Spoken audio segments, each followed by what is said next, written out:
دیوانہ جو ہے سمجھ لو کہ یہ اللہ کا حق ادا کرتا ہے یا نہیں، یا دیوانہ بنا ہے مگر نامحرم عورتوں کو بھی دیکھ رہا ہے. یہ پاگل، یہ دیوانہ اللہ کا نہیں ہے، یہ اپنے نفس کا دیوانہ ہے. یہ اللہ کا دیوانہ نہیں ہے. یہاں شعر میں مراد اللہ کا جو دیوانہ ہے یہ اپنے نفس کی خواہش کا دیوانہ ہے، نفس کی خواہش کا غلام ہے. یہ عبداللہ نہیں ہے، عبد النفس بنا ہوا ہے، نفس کا بندہ ہے. اس کے چہرے کو دیکھو تو لعنت محسوس ہوگی. جب نبی کی بددعا ہے کہ بدنظری کرنے والوں پر اللہ کی لعنت ہو، تو کیا نبی کی بددعا سے نہیں ڈرنا چاہیے؟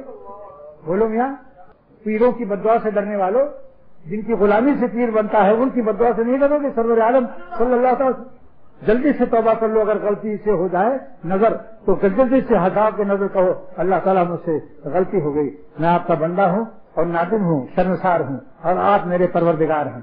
بندہ آپ کا شرمسار ہے اور آپ میرے پروردگار ہیں.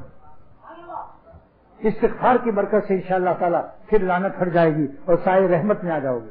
تمہارے اختیار میں ہے، چاہو تو دیر تک لعنت میں رہو اور بدنظریاں کرتے ہوئے ناظم آباد سے کیماڑی تک چلے جاؤ، اور چاہو تو ایک ہی اسٹاپ پر جو غلطی ہوئی فوراً توبہ کر کے اور گناہوں کا کی خبیث موٹر کا اسٹاپ کر لو اور جلدی سے آنکھ بند کر کے اللہ کی یاد میں لگ جاؤ.